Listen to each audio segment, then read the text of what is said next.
Puji Tuhan, bergabung kembali di Morning with the Word di YouTube channel saya, Mario Marcelo.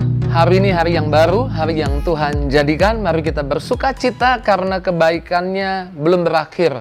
Bahkan kebaikannya tidak akan pernah berakhir. Firman-Nya terus dinyatakan, kasih dan kebaikannya selalu ada buat setiap kita. Pagi hari ini kita perlu memiliki kesadaran bahwa kenyataan, bahwa fakta bukanlah kesudahan. Amin. Diagnosa dokter gak bisa sembuh, bukanlah kesudahan. Perkataan-perkataan buruk, fitnahan orang yang memberi dampak di tempat kerja kita, bukanlah kesudahan. Yuk kita baca ayat di dalam Markus 5 ayat 35. Cerita tentang Yairus anaknya sekarat. Kemudian Yesus jalan menuju rumah Yairus. Di perjalanan, Markus 5 ayat 35. Ketika Yesus masih berbicara, datanglah orang dari keluarga kepala rumah ibadat itu dan berkata, "Anakmu sudah mati. Apa perlunya lagi engkau menyusahkan guru?" Anakmu sudah mati, keadaannya parah, tapi sekarang tambah parah, tambah buruk. It's over, boom, udah habis. Udah selesai, nggak ada lagi yang bisa diperbuat. Ini kesudahannya. Tapi saya suka dengan responnya Yesus ketika mendengar kabar yang tambah buruk itu. Seringkali ketika keadaan tambah buruk, iblis akan teriak di pikiran kita. Udah selesai, it's over, nggak ada lagi yang bisa diperbuat. Keadaan udah tambah buruk, kamu nggak bisa buat apa-apa lagi. Seringkali itu teriak di pikiran kita.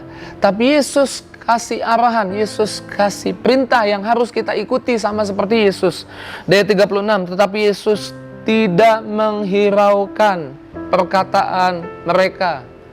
Tadi ketika mau syuting Morning with the Word, ada teman saya telepon.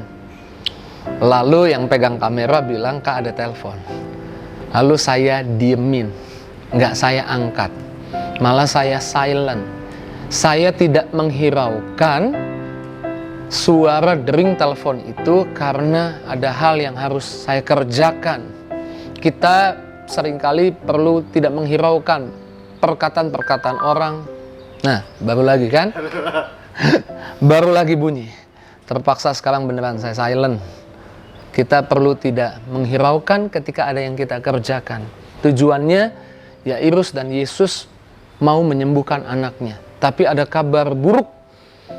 Keadaan tambah buruk. Keluarga dari rumah Yairus bilang bahwa anaknya sudah mati. Ya udah, nggak usah hiraukan. Nggak usah dengerin perkataan-perkataan negatif. Kadang-kadang iblis teriak di pikiran kita. Kamu difitnah.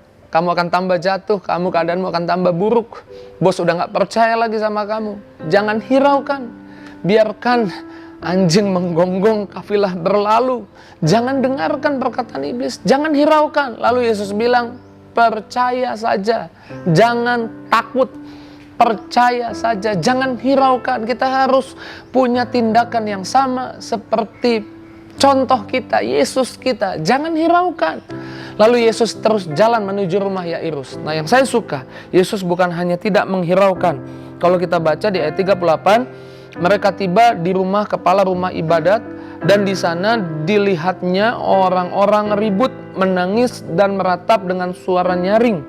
Ayat 39, sesudah Yesus masuk, ia berkata kepada orang-orang itu, "Mengapa kamu ribut dan menangis? Anak ini tidak mati tetapi tidur. Kenapa kamu sedih? Kenapa kamu nangis? Penyakitmu masih bisa disembuhkan. Oleh bilur darah Yesus kamu sembuh." Tapi dokter bilang gak bisa sembuh. Udah kesudahan. Tapi diagnosa yang terjadi biasanya orang-orang yang mengalami penyakit ini gak ada obatnya, gak bisa sembuh. Sudah kesudahan. Jangan hiraukan. Tuhan kasih statement bahwa oleh bilur Yesus di atas kayu salib semua penyakit tanpa batas, semua penyakit ditebus di atas kayu salib. Semua kekurangan ditanggung di kayu salib. Semua kutuk ditanggung di atas kayu salib. Fakta yang terjadi di hidupmu bukanlah kesudahan. Yesus buat statement baru. Dengarkan firman Tuhan. Perjalananmu berhasil, beruntung. Tapi kemarin baru ditipu orang. Baru saja gagal. Jangan takut. Percaya saja. Apa yang Tuhan bilang, perjalananmu bukan gagal, perjalananmu berhasil dan beruntung. Tapi kemudian kalau kita baca, orang banyak itu mentertawakan dia. Iblis coba melemahkan kita dan coba mengejek kita. Mungkin di pikiran kita dia seperti tertawa, meremehkan perkataan Tuhan. Ketika perkataan Tuhan, statement Tuhan diremehkan, sekarang kita bukan hanya abaikan, kita harus tengking pergi dalam nama Yesus. Karena Yesus kemudian mengusir orang-orang itu. Kemudian dibawa ayahnya dan ibu anak itu bersama-sama dengan dia masuk ke kamar itu. Sekarang Yesus bukan hanya mengabaikan, tapi Yesus mengusir perkataan negatif. Kita seringkali mungkin harus abaikan, tapi kalau hal itu sudah mengganggu iman kita, kita harus usir semua keraguan, usir semua kebimbangan. Ayat 41, lalu dipegangnya tangan anak itu, katanya talitakum, yang berarti hai anak, aku berkata kepadamu bangunlah. Ayat 42, seketika itu juga anak itu bangkit berdiri dan berjalan, sebab umurnya 12 tahun. Semua orang yang hadir sangat takjub. Fakta bukanlah kesudahan. Fakta, kenyataan bukanlah kata akhir. Tapi firman Tuhan yang memiliki kata akhir buat hidup kita. Kalau kita baca di akhir, Yesus meletakkan tangannya di tangan anak ini. Apa yang Yesus minta? Di ayat 23, dan memohon dengan sangat kepadanya, anakku perempuan sedang sakit hampir mati, datanglah kiranya, letakkanlah tanganmu atasnya. Dan Yesus meletakkan tangan Yesus ke atas anak itu, di tangannya, dipegangnya. Yesus jawab doa seperti yang Yairus minta. Jangan menyerah, jangan berkata bahwa keadaanmu sudah kesudahan, sudah selesai, it is finished, it's not over, it's not finished. Ketika kita letakkan Tuhan, firman-Nya di hidup kita, itu baru permulaan dari mujizat. Saya nggak tahu fakta apa yang menyakitkan di hidupmu hari ini. Fakta kenyataan apa yang buatmu jadi putus asa. Tapi saya mau bilang fakta bukanlah kesudahan. Kenyataan bukanlah kesudahan. Tapi janji Tuhanlah yang menentukan kata akhir untuk masalah yang kita hadapi. Saya mau doa buat setiap kita yang bergabung dengan Morning with the Word agar mengerti hal ini, sehingga kita nggak mudah untuk ditakut-takuti. Ketika ada dering telepon yang mengganggu ketika engkau sedang mengerjakan sesuatu, seringkali perlu engkau abaikan itu. Ketika teriakan iblis perlu diabaikan. Tapi ketika itu sampai di keraguan, bisa membuatmu ragu, usir itu, tengking itu. Karena kita percaya Tuhan tidak pernah gagal akan janjinya. Kita yang seringkali gagal mempercayainya. Tapi Tuhan tidak pernah gagal menepati janjinya. Hatiku percaya, hatiku percaya, hatiku percaya, selalu ku percaya, selalu ku percaya.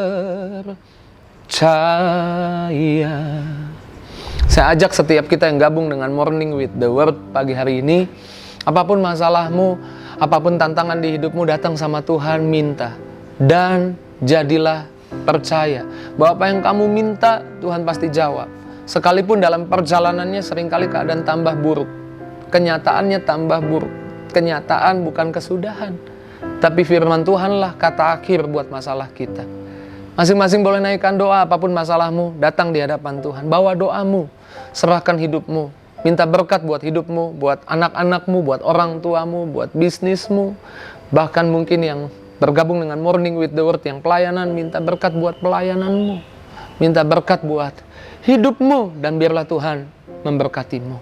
Maka hamba berdoa, Tuhan, setiap pribadi yang gabung dengan Morning with the Word, Tuhan lawat, Tuhan jamah urapan baru hadir atas mereka, berkat baru hadir atas mereka, kekuatan baru hadir atas mereka. Maka hamba percaya sakit mereka akan disembuhkan. Hamba berdoa dalam nama Yesus, yang sedang hutang-hutang, yang sedang kekurangan masalah ekonomi, Tuhan yang buka jalan, Tuhan yang beri berkat-Mu, yang terikat Tuhan bebaskan. Jawaban doa yang terbaik Tuhan beri hari ini bagi umat-Mu dalam nama Tuhan Yesus. Haleluya. Amin. Kita percaya doa kita dijawab, sama seperti doanya Yairus dijawab. Walaupun lewati berbagai proses, doa kita dijawab.